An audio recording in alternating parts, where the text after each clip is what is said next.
started the second hour off with Ain't That Lovin' You, which is from my CD Straight from the Heart, which came out 3 years ago. Right. Which ended up on the front page of the LA Times and 2 pages inside. Yeah. Now, Paul McCartney's record gets on the front page at the bottom of the paper, not page 1, column 1, the bottom of page 1. It would go to the calendar section, right? Right. But not mine. And then on that song, Ain't That Lovin' You, yeah, you're on it, and so is Pete. Yeah, Pete Mazich on organ and Watt on the bass. Your trio. Right, second man. I'm playing tonight with them in Orange County, and I'm playing tomorrow with them at 4 in the afternoon at the Echo in Echo Park, a barbecue. So there's dos, there's 3 threes. Do you have any 4 chords? Not yet. I'm working on it. You got to 4 people who can play. I remember when we recorded that song. Where were? It was out at Trent Coma. Yeah. Which is an acronym for Mark Doughton. Yeah. Mark was in Double Knot Spy Car, a great bass player. Right. Good arranger, great engineer, great mixer. And he also did my next record, which was Hell Can Wait, which is out now. Right, we're going to play something from that. But did you just write that song before we recorded it? Or is that an oldie? Ain't That Lovin' You?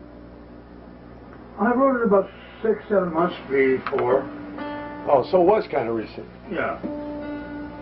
I remember you said, hey, let's try this Motown bass line. And you showed me the bass line. Yeah, this is the one that you played, which is like a James Jamerson style. Yeah. Moving against a 1, like this. Pivot. Which goes bum, bum, bum, bum, bum, bum, bum, bum. So there's 1, almost like a 4, to the 1, but it's actually a 2-1. It goes, now if you do both parts at the same time, why did I even need you? It goes.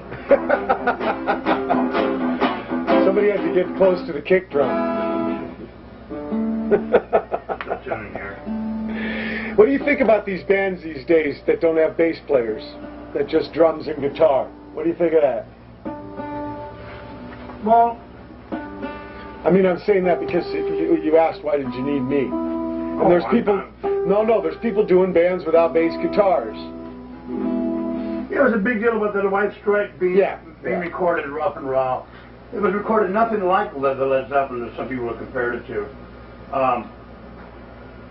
Hell, Jimmy Page put 4 or 5 microphones, taped them together, put them right on top of his amp, put another 4 or 5 about 15, 20 feet away at the end of a long high hall. That's how he got that sound, not without a bunch of outdoor crap. Oh, wow. It was on the mic. You know that song, Whole Lotta Love? Yeah. It was recorded, his amp was in the same hallway that Richie Valens sang Donna in, which was where Mystic Sound was. Remember that hallway? Sure. The hallway, when you get up the steps, the amp was at one end, the microphones were on top and at the other, and Richie Valens stood in that hallway to sing Donna. Wow. I heard he used a little Supro amp. I don't know. That's what I heard. It wasn't some big Marshall. It was a little Supro. Yeah, those things cook. Those things cook. What's your favorite guitar? Well, I've had maybe 100 guitars in my life since 1960, but my 2 favorite guitars was one that my brother had. He had a '56 Les Paul Jr. with a little double horns. Like Johnny Thunder. Yeah, a little burgundy one. And when I first met Caesar in 1970, he was really young. Caesar from the Lobos. Sure. He used to come over and try and buy it from my brother. My brother had a band called Free Road, and they were really, really good. They could all play and really sing. I mean, really sing good and play just great. So, of course, that was when I was just writing songs since I came home. And my brother was gigging everywhere. And I like that. And on this new record I took about 8 guitars of mine, and 3 belong to my landlord Tony, who's got some great guitars. And I didn't use anything but this little Les Paul Jr. that I just recently got. It's an old one? With a little dog ear. No, but it sounds great. Oh, that one we saw you at the club with? Yeah, the little thing. Single cutaway? And that's the same amp I used on this new record. And all I used, the only effect I used was, well, I had to use a guitar chord. Sorry.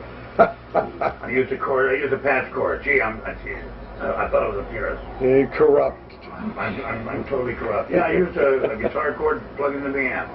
That's all I used on the new record. I used tremolo and reverb from the amp, and that was it. It was mixed by Mark Lynette. But you played Strats a long time. Yeah, I played nothing but Strats. Yeah. My 59 got stolen, so a couple of years back, Flea bought me one. Oh. That was nice of him. Yeah. He was going to play a benefit, then the last minute he couldn't make it. He was going to Greenland to play for Molson Beers, one of their last unofficial gigs before they kind of broke up and nobody ever knew it. Oh, wow. For about a year they didn't play, remember? Yeah, I do. They've been up and down a lot. Yeah. I remember when Anthony used to live in the Outpost building where the shoe shine place was, right next to Pizza, just west of Las Palmas on Hollywood. Yeah. You know where the shoe shine place is? Yeah. They always have it in movies. And he was the office right next to my ex-wife Marilyn, who had her art studio there, and he was living in a little office. And in his new book, someone told me, he says, and I was living in an office at the Outpost building, and there was a young designer. He didn't mention her name, just talked about her. And he said, whose honorary boyfriend was Carlos Guitarlos. You were ornery. Ornery, yeah. I never picked him up and threw him. I used to do that to people. When I didn't get in a fight with them, I just pick them up and toss. Throw them. A big person, pick them up and throw them. Okay. It's like better than punching somebody. They don't want to get up. Yeah. And run after you. Airmail. Pick them up and throw them. Airmail. After Ain't That Lovin' You, we played some more contemporary. Although that was contemporary. When did we do that? 3 or 4 years ago? That was 3 years ago. 3 years ago. Yeah, and we should tell the story about it too, because that really was after a hell ride, right? It was pretty near from a death call. Oh, the Straight from the Heart? Yeah. Oh, yeah, I wrote Straight from the Heart on one of my deathbeds. I whispered the words into Marilyn's ear. I whispered the words in her ear, and you couldn't hear it, so the nurse got on the other side of the other ear, and her head was hollow, so it echoed out loudly, and the nurse wrote the words down. No, I'm just joking. And, anyway, and then when I woke up a couple of days later, after this heart thing, she had the guitar there and knew I wanted to play it. So I played it after I woke up. Probably like... kind of like I was so out of it, you know. You can feel your fingers then, too, huh? Can you see this one?